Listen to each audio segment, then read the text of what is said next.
یہ سنا ہے کہ چترال کے لوگ جو ہے اپنی بیٹیوں کو بیچتے ہیں، تو یہ ہم نے بہت زیادہ لوگوں سے سنا ہے۔ آپ یہ بتا دیجئے کہ وہاں کے لوگ اپنی بیٹیوں کو کیوں بیچتے ہیں، اور آیا یہ لوگ جھوٹ، یہ افواہ ہے یا اس میں حقیقت ہے؟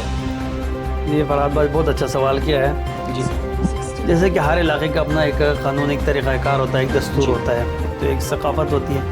دوسرا یہ کہ ہمارے جو چترال ہے ان کا اپنا ایک دستور ہے چترالی لوگوں کا، وہ جیسے آپ کا علم ہے کہ ہر علاقے میں ایسا ہوتا ہے کہ لڑکی والے جو ہوتے ہیں وہ خود اپنی جیب سے خرچے بنا کر، پیسے بنا کے، جہیز بنا کر لڑکی کو رخصت کرتے ہیں اپنے گھر سے اپنی بیٹی کو۔ لیکن چترال میں تھوڑا سا یہ مختلف ہے کہ لڑکی والے اتنے مالدار نہیں ہوتے ہیں، کچھ ہوتے ہیں تو وہ نہیں لیتے ہیں، باقی لڑکی والے جو غریب لوگ ہوتے ہیں وہ ایسے کرتے ہیں کہ لڑکے والوں سے پیسے لے لیتے ہیں، بیچتے نہیں ہیں، وہ جو مہر کے پیسے ہیں وہ پیسے لے کر اسی پیسوں کا سامان بنا کر جہیز کے طور پر اس لڑکی کے ساتھ دے دیتے ہیں۔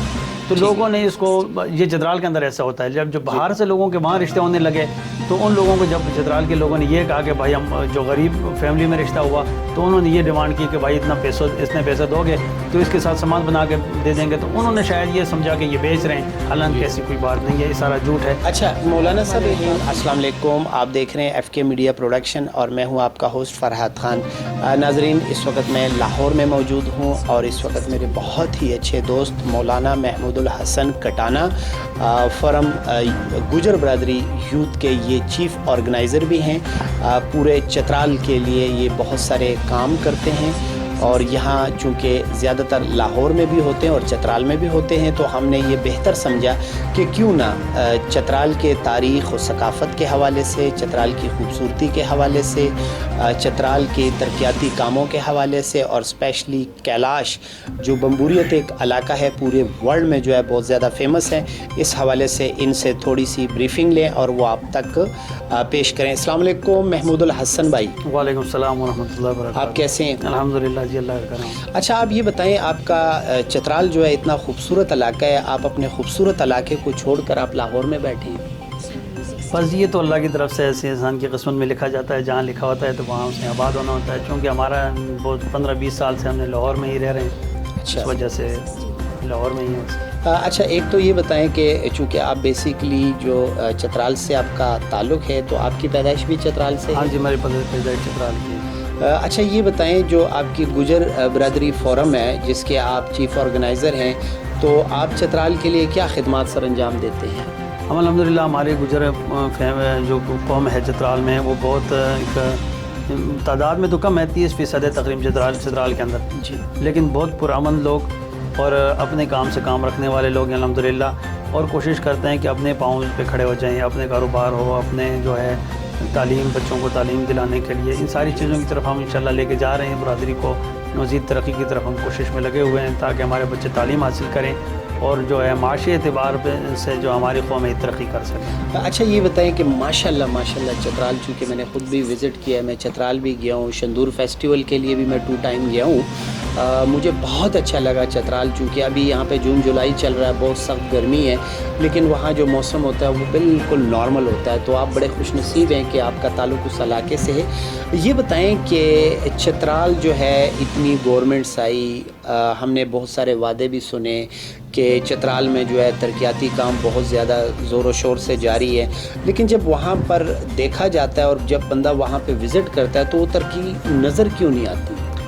چونکہ چترال بہت دور افتادہ علاقہ سمجھا جاتا ہے، KPK کا آخری ضلع ہے، اور وہاں پر ایک ہماری بدقسمتی یہ ہے کہ جب بھی KPK میں جو حکومت آتی ہے یا پوری وفاق میں آتی ہے جی، تو ہماری جو چترال کے جو نمائندہ ہوتا ہے وہ اس سے کٹا ہوتا ہے، وہ اس لیے کہ اگر ایک پارٹی کی حکومت وفاق میں ہے تو اس پارٹی کا MPA ہمارے پاس MNA نہیں ہوتا ہے چترال میں، اس وجہ سے بھی ہمارے چترالیوں کے ساتھ اتنا تعاون نہیں ہوتا ہے، لیکن الحمدللہ کچھ تھوڑا بہت کام اچھا ہو گیا ہے۔ پرویز مشرف کے دور میں کچھ کام ہوا، اس کے بھی ہم شکریہ ادا کرتے ہیں۔ تو نواز شریف کے دور میں چترال میں بہت کام ہوا، لوری ٹنل ہو گیا، گولن گول ہائی پروجیکٹ ہو گیا، اور بہت سارے اور منصوبے نواز شریف کے دور میں بنے ہیں، تو اس کا ہم شکریہ ادا کرتے ہیں۔ اچھا یہ بتائیں، ماشاءاللہ آپ نے گزرے ہوئے حکومت کا جو ہے ذکر کیا، اب جو موجودہ گورنمنٹ ہے، جو نیا پاکستان بنا ہے، تو کیا اس میں نیا چترال نہیں بنا ابھی تک؟ نہیں، چترال میں ابھی تک کچھ بھی ترقیاتی کام نہیں ہوا، صرف دعوے ہی ہوئے ہیں، ابھی تک ہم دعوے سنتے رہے ہیں، اور جو کل کا دعویٰ ہے وہ یہ ہے کہ کمراڑ سے مدگلش جو شیشکو کا آخری ویلی ہے وہاں پر چیئر لفٹ کے ذریعے سے وہ بنایا جائے گا سیاحوں کے لیے. تو یہ خواہش آئندہ ہے, اس کی بھی ہم حمایت کر رہے ہیں, لیکن یہ ہوگا کب یہ اللہ جانتا ہے. اچھا, دوسرا یہ بتائیں کہ چترال کی تاریخ اور ثقافت کیا ہے؟ چترال کے لوگ آپ کو میں جیسے بتایا پرامن لوگ ہیں, اور آپ پورے پاکستان میں پھریں بلکہ پوری دنیا میں چترال کو ایک وہ ملا ہوا ہے کہ چترال الحمدللہ پرامن علاقہ ہے, اور ان کے جو چترال کے جو لوگ ہیں وہ کسی سے لڑائی جھگڑا اور اسی طریقے سے اپنے کام سے کام رکھنے والے لوگ ہیں, ہر ایک کی عزت کرتے ہیں. آپ اگر کسی اور پارٹی کی حکومت ہے تو وہ اگر وزیر اعظم چترال آئے گا یا وزیر اعلیٰ آئے گا تو سارے چترال کے لوگ, تمام پارٹی کے لوگ جمع ہو جائیں گے, اس کا بیان سنیں گے, اس کی تقریر سنیں گے. یہ کوالٹی ان کے اندر ہے. ماشاءاللہ یہ بہت اچھی بات ہے کہ کیونکہ ہمارے ملک میں تو تقریباً ہر طرف آگ لگی ہوئی ہے. اللہ تعالیٰ ہمارے ملک پر اپنا خاص رحم و کرم کرے. اور یہ آپ کی بات میں بہت زیادہ صداقت ہے, کیونکہ میں نے خود بھی ایک دفعہ, جیسے کہ میں آپ کو بتا رہا ہوں, اس وقت میں ٹیلی نار کے ساتھ جاب کرتا تھا ایز اے پریزنٹر, تو میں وہاں پہ گیا تھا تو ہم نے گاڑیاں ہماری کھڑی تھی تو کسی نے کہا کہ جی پیچھے سے نا بہت بڑا جلوس آ رہا ہے. وہ جلوس میں نے خود دیکھا اور میں تھوڑی دیر کے لیے ہم لوگ ڈر گئے کہ خدا نہ خواستہ احتجاج ہو رہا ہے, اب گاڑی کے شیشے ٹوٹیں گے, اور گاڑی جو ہے ادھر کھڑی ہو گئی. بہرحال وہ لوگ آئے اور بہت پرامن طریقے سے آگے گئے. وابڈا کے خلاف شاید احتجاج تھا, تو یہ بات بہت حد تک صحیح ہے کہ وہاں کے لوگ بہت زیادہ پرامن ہیں. یہ بتائیں کہ چترال میں جو ہے, چترال تو سارا سب سے زیادہ خوبصورت ہے, بہت زیادہ خوبصورت ہے. یہ بتائیں کہ چترال میں جو سب سے زیادہ خوبصورت علاقہ ہے وہ کون سا ہے, کیونکہ جو لوگ اگر چترال یا گلگت شندور اس طرف آنا چاہیں تو چترال کی کون سی ایسی جگہ ہے جو دیکھنا جو ہے بہت ضروری ہے؟ جی فرحات بھائی, بہت ساری جگہ ہیں چترال میں, جیسے کہ آپ نے بتایا سارا خوبصورت ہے, لیکن کچھ جگہ ایسی دلکشش ہیں کہ وہاں لوگ زیادہ جاتے ہیں. جیسے کیلاش ویلی ہے جس کو بمبوریت کہتے ہیں, وہاں پہ لوگ زیادہ جاتے ہیں. گرم چشمہ ہے, وہاں پہ وہ بہت اچھی جگہ ہے. اسی طریقے سے جنت چترال جس کو کہتے ہیں سنور, وہ بھی اچھا علاقہ ہے. اور اگر اس سے پہلے آ جائیں تو شیشکو کی جو آخری ویلی مدگلشٹ ہے وہ بھی بہت خوبصورت جگہ ہے. جی تو ماشاءاللہ چترال ٹاؤن ایریا تو ہم موجود ہیں مولانا محمود الحسن صاحب کے ساتھ, تو ان سے کیوں نہ پوچھیں اسپیشلی چترال اور اسپیشلی کیلاش اور بمبوریت کی تاریخ کے حوالے سے, ان کی ثقافت کے حوالے سے. اچھا یہ بتائیں کہ بمبوریت جس سے کیلاش بھی کہتے ہیں, بہت زیادہ جو ہے پوری دنیا میں بہت زیادہ فیم ہے, تو یہ بتائیں کہ ان کا کلچر کیا ہے, ان کی ثقافت کیا ہے؟ بمبوریت میں جہاں یہ لوگ رہتے ہیں کیلاش, ان کا یہ ایک ہی علاقہ ہے تقریباً. ان کی تعداد چترال میں کوئی 10,000 کے لگ بھگ لوگ ہیں, آبادی ہے ان کی, اور بہت پرامن لوگ ہیں, اپنے کام سے کام رکھنے والے لوگ. اور ان کا آپ عجیب بات میں آپ کو بتاؤں کہ جیسے دوسرے جگہوں پہ اگر کسی کی شادی ہوتی ہے تو خوشی ہوتی ہے لوگوں کو, اور اگر کہیں کوئی فوت ہو جاتا ہے کسی گھر میں تو سب کو غم ہوتا ہے, سارے غم میں بیٹھے ہوتے ہیں, کوئی رو رہا ہے, کوئی اپنے غم کو دیکھ رہا ہے, سارے لوگ پریشان ہوتے ہیں. لیکن ان کے یہاں ایسا نہیں ہوتا. اگر کوئی شادی ہے تو اس پہ خوشی تو منائی جاتی ہے, لیکن اگر کوئی فوت ہو گیا اس پہ بھی خوشی منائی جاتی ہے. فوت ہونے پہ بھی خوشی منائی جاتی ہے؟ فوت ہونے پر بھی خوشی منائی جاتی ہے. اس کی کیا تاریخ ہے اور کیوں خوشی منائی جاتی ہے؟ بس یہ میں نے آپ کو جیسے بتایا نا, چترال میں ہزاروں سال پرانے آباد ہیں جی, اور اسی طریقے سے ان کا کلچر بہت پرانا ان کے ساتھ آ رہا ہے.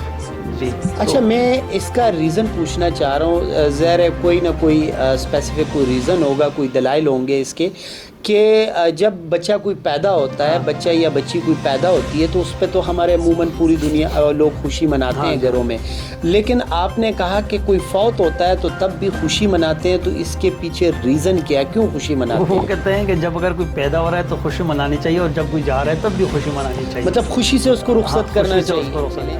وہاں پر جب کسی کو دفنایا جاتا تھا تو کسی دور میں میں نے چونکہ خود وہاں پہ وزٹ کیا تھا, تو وہاں پر جو ہے وہ انسانی ڈھانچے جو ہے وہاں پڑے ہوتے تھے. تو جب ہم نے کسی سے پوچھا کہ جی یہ کیا وجہ ہے, یہ ڈھانچے انسانی ڈھانچے باہر کیوں پڑے ہیں, تو وہ کہتے تھے کہ ان کو جب دفناتے تھے وہ کہیں ڈیڈ باڈی کو جو ہے وہ رکھ کے آ جاتے تھے اور ساتھ بندوق رکھ کے آ جاتے تھے. تو اس کے بارے میں ذرا ڈیٹیل بتائیں. ہاں جی فرحات بھائی, پہلے تو ایسے ہی تھا کہ وہ دفناتے تھے ساتھ بندوق وغیرہ رکھ لیتے تھے, لیکن بعد میں پھر آگے چلتے چلتے انہوں نے اب یہ طریقہ ہے کہ وہ دفناتے ہیں, جب وہ کوئی فوت ہوتا ہے اس کو قبرستان میں لا کے تابوت کے اندر رکھ دیا ہے, یا تھوڑا بہت اس کو مٹی میں دفنا دیا ہے, زیادہ نہیں جیسے مسلمان دفناتے ہیں نیچے کر کے, ایسا نہیں. تو چونکہ جب اوپر ہی رہ جاتا ہے تو ڈھانچہ اوپر ہی رہنا ہے, اس کا ہڈیاں بھی نظر آنی ہیں. اچھا یہ بتائیں یہ بندوق جو ہے رکھ کے آ جاتے تھے اس کی وہ کیا ریزن بتاتے ہیں؟ بس اس کی بھی مختلف وجوہات تھی. وہ کہتے تھے کہ یہ وہ مار گیا ہے تو چلا گیا, خبر میں اس سے فرشتہ کوئی پوچھ گچھ نہ کر لے, جب فرشتہ آئے گا تو نعوذ باللہ یہ اس کو بندوق سے مار لے گا. یہ ان کا یعنی سوچ تھی ایک, اس کو ہم نہیں کہہ سکتے. بہرحال وہ یہ بندوق اس لیے اس کے ساتھ رکھ دیتے تھے کہ جب فرشتہ آئے گا تو اس کے ساتھ یہ نپٹ لے. اچھا یہ بتائیں جیسے آپ نے کہا کہ بندوق ساتھ رکھ دیتے تھے اور مردے کو جو ہے ایسے ہی رکھ کے آ جاتے تھے, تو اب یہ جو سلسلہ ہے یہ کیوں رک گیا؟ یہ کچھ علاقے کے لوگوں نے سمجھایا یا کچھ خود ان کو کچھ سمجھ ہے, اس کی کیا وجہ ہے؟ خود بھی سمجھ آ گئے اور بہت سارے علاقے کے جیسے علماء ہیں انہوں نے ان کو سمجھایا. بہت سارے لوگوں نے مسلمان ہو اور تسلسل کے ساتھ اب مسلمان ہو ہی جا رہے ہیں. بہت سارے لوگ مسلمان ہو گئے تو انہوں نے دیکھا کہ یار یہ تو سارا کچھ من گڑت ہے, تو اس وجہ سے وہ بہت پیچھے آ گئے. اچھا یہ بتائیں کہ خطہ یہ بمبوریت کیلاش جو ہے ان کا شجرہ نسل کہاں ملتا ہے؟ یونان سے ملتا ہے؟ یونان سے یہ ملتے ہیں تقریباً, ان کا سارا کلچر یونان سے ملتا ہے. بہت ساری ان کی ثقافت کی چیزیں یونان سے وہ. تو یونان کی حکومت جو ہے یہ ان کو سپورٹ کرتی ہے کچھ؟ نہیں سپورٹ تو نہیں کرتی ہے, البتہ یہ بہت پرانے یونان سے آیا, وہ اپنی ثقافت کو ساتھ لے کر آئے. جی مولانا صاحب ایک تو یہ فرما دیجئے کہ جیسے کہ آپ جانتے ہیں کہ موجودہ کرونا وائرس کی وبا کی وجہ سے پوری دنیا میں ایک مشکلات ہیں اور ہمارا پاکستان جو ہے ہم بھی کرونا وائرس کی اس وبا سے محفوظ نہیں ہے. معاشی حالات جو ہے وہ ہمارے بہت زیادہ خراب ہو چکے ہیں اور اس سال آپ نے یہ بھی دیکھا ہوگا کہ اس سال جو ہے حج پر بھی ہماری بہت سارے عوام الناس نے حج بیت اللہ کے لیے اپنے پیسے جو ہے وہ جمع کروائے تھے, لیکن ان کی جو درخواستیں جو ہے وہ منظور نہیں ہوئی اس سال اور ان کے جو پیمنٹیں تھی وہ ان کو واپس مل گئی. اب آپ یہ بتائیں کہ جن لوگوں نے ارادہ کیا تھا حج پر جانے کے لیے تو ان کا لیے کوئی ایسا کار خیر کا کام ہے اس مشکل ٹائم پہ؟ کیا وہ اپنے جو ان کے حج کے پیسے ہیں وہ یتیم بے سہارا اور ڈیزرونگ لوگوں کی مدد کر سکتے ہیں ان پیسوں سے؟ بالکل بالکل, یہ تو ہمیں اس چیز کا پتہ چلا ہے کہ سرکار نے وہ پیسے سارے واپس کر دیے ان لوگوں کو جنہوں نے حج کی درخواستیں دی تھی. اب چونکہ کے حالات ایسے ہیں سب کے سامنے, کورونا کی وجہ سے بہت سارے لوگ متاثر ہیں. جتنے بھی یتیم خانے ہیں اور جتنے بھی ایسے نادار لوگ ہیں, مسکین ہیں, آپ کے محلے میں آپ کے رشتہ دار ہیں یا یتیم ہیں, ان کے اوپر یہ پیسہ اگر وہ لوگ خرچ کریں تو یہ بہت بڑی سعادت کی بات ہے. اس سے بڑی سعادت کی بات اور کیا ہو سکتی ہے کہ اللہ کے کسی غریب کسی مسکین کے اوپر آپ جو پیسہ خرچ کریں, اس سے مال میں بھی برکت ہوگی اور اللہ پاک کے ہاں اس کی مقبولیت بھی ہوگی اور اللہ راضی بھی ہو جائے گا. جس سے حالات ہیں موجودہ حالات میں جس میں ہم پھنسے ہوئے اس سے بھی اللہ ہمیں نجات دے. اچھا ایک اور بتا دیجئے قربانی کے حوالے سے, جہاں پہ ہم سنتے ہیں تو ہم لوگ قربانی جو ہے وہ بھی دکھاوا کرتے ہیں اور جو ہم قربانی کرتے ہیں اور اس کا جو گوشت اکٹھا ہوتا ہے ہم اپنے فریج جو ہے وہ بالکل فل کر دیتے ہیں اور ہم کوشش یہ کرتے ہیں, بہت زیادہ لوگ کرتے ہیں, سب کی بات نہیں کر رہا میں, ان کے فریج جو ہے وہ بھرے پڑے ہوتے ہیں. تو اس حوالے سے کیا حکم ہے؟ فرحات بھائی یہ قربانی کا سنت عمل تو یہ ہے کہ 3 حصوں میں اس کو تقسیم کیا جائے گا. جی, ایک حصہ اپنے گھر کے لیے, ایک حصہ اپنے رشتہ داروں کے لیے اور ایک حصہ جو دوسرے لوگ ہیں نادار غریب جو لوگ ان میں تقسیم کیا جائے گا. تو بعض لوگ ایسے کرتے ہیں قربانی کر کے سارا اپنے پاس رکھ لیتے ہیں, یہ ٹھیک نہیں ہے, یہ بہت انتہائی غلط عمل ہے. قربانی کی اس لیے جاتی ہے تاکہ محلے میں ہمدردی ہو, اپنے رشتہ داروں کے ساتھ غریبوں کے ساتھ ہمدردی ہو. جو سال بھر جن کو گوشت نہیں ملتا ہے تو اس مہینے میں ان کو بھی گوشت مل جاتا ہے, وہ بھی کچھ نہ کچھ اپنے بچوں کو گوشت کھلا لیتے ہیں. اچھا آپ نے یہ بات کی, بہت اچھی بات کی کہ 3 حصے کرنے, ایک حصہ اپنے گھر کے لیے, دوسرا حصہ جو ہے آپ کا رشتہ داروں کے لیے اور تیسرا حصہ جو ہے وہ آپ نے یتیم بے سہارا یا جو بھی لوگ ہیں ان تک آپ نے پہنچانے کی کوشش کرنی.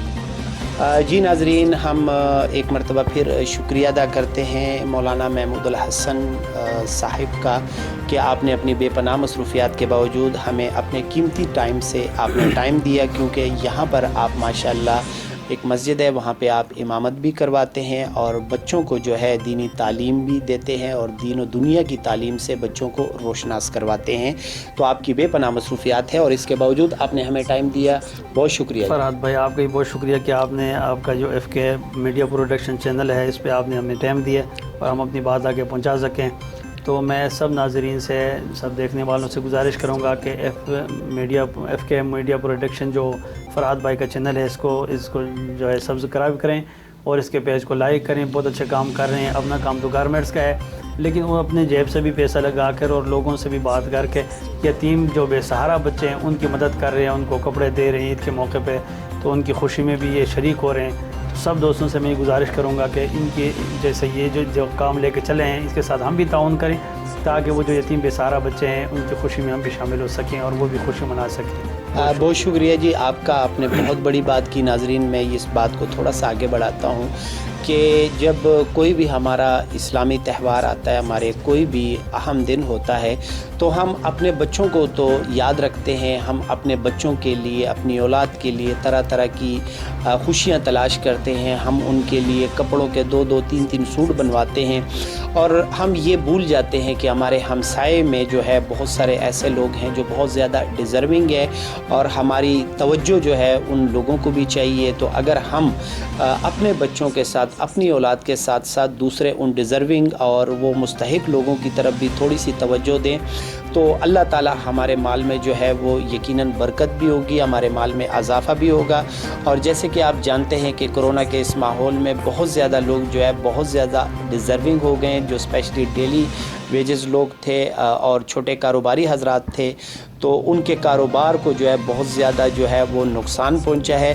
تو یہ ماشاءاللہ جو بڑی عید آ رہی ہے, اس بڑی عید کے موقع پر ہم نے اپنے دلوں کو بھی تھوڑا سا بڑا کرنا ہے, اور ہم نے کوشش کرنی ہے, کیونکہ ہمارا دین, ہمارا اسلام بھی ہمیں یہی درس دیتا ہے. اور آپ نبی پاک صلی اللہ علیہ وسلم کا ارشاد پاک ہے کہ آپ پر جو ہے ہمسائے کا بھی جو ہے آپ پر حق ہے. آپ نے ہمسایوں تک جو ہے وہ اپنی خدمات پہنچانی ہے, اور کوشش یہ کرنی ہے, آپ نے یہ سوچنا ہے, آپ نے یہ دیکھنا ہے کہ میرے ہمسائے میں کون ہے جس نے کھانا نہیں کھایا ہوگا, جن کے بچے جو ہیں وہ بھوکے ہوں گے. تو ہم نے کوشش کرنی ہے کہ ان کے ساتھ بہت زیادہ مدد کرنی ہے, اور ان بے سہارا اور یتیم بچوں کو بھی اپنے بچوں کی طرح اپنی خوشیوں میں شامل کرنا ہے.